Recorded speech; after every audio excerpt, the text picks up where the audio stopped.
This week marks the centennial of the Sorokdo National Hospital, or Sorokdo Island, once home to the largest leper colonies in the world. 1 century later, the roughly 540 former leprosy patients there have begun to see light at the end of the tunnel. This is their story of finding peace and grace through abject sorrow and isolation. The final of my two-part series.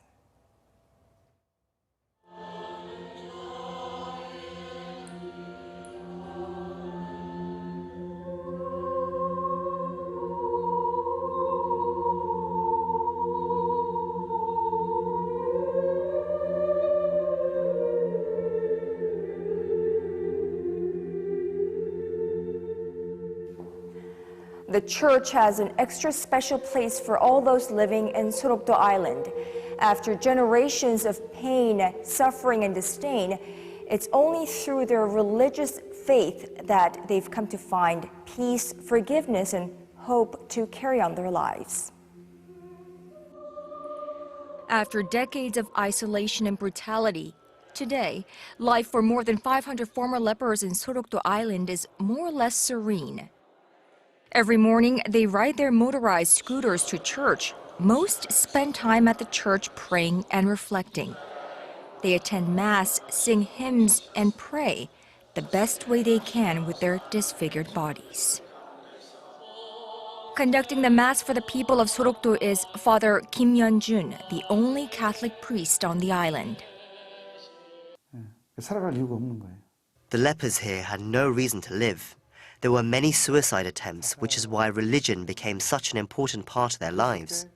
Religious faith is the reason for life itself. It gives them something to look forward to, an afterlife that will compensate for the dreadful sufferings in this life. But overcoming the indescribable anguish and dismay did not come easily, he adds.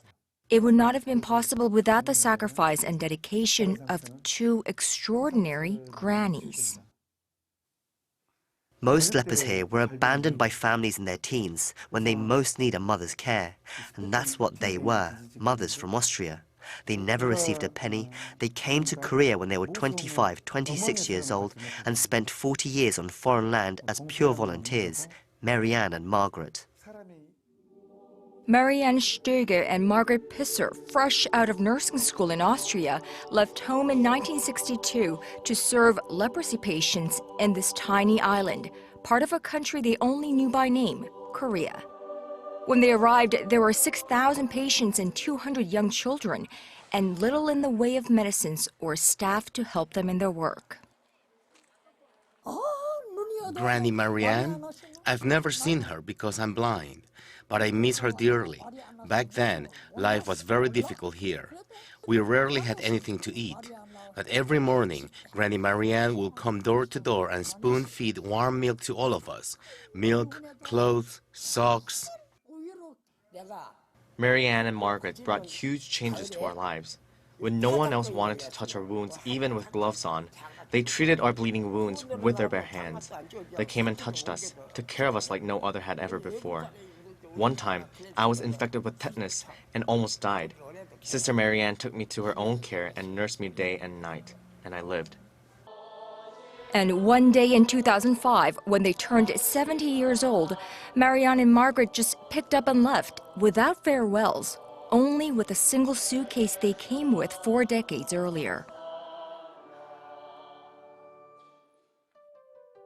In memory and appreciation of the decades of love and service they received, the people of Sorokdo decided to preserve the 2 grannies' house just the way they left behind.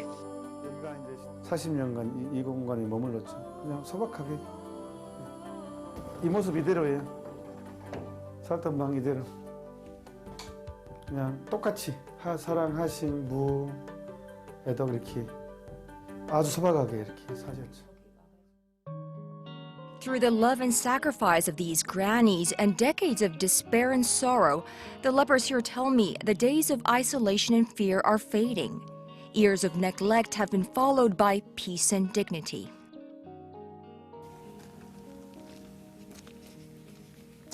This 4-kilometer pathway circling the island along the seaside was built in 1938 by then leprosy patients living on this island. They had 20 days to complete this guard wave with nothing but picks, shovels, and their bare, wounded hands. It's a painful reminder of the agony and suffering that they had to go through. But nearly 8 decades later, the islanders have named this way the way to healing.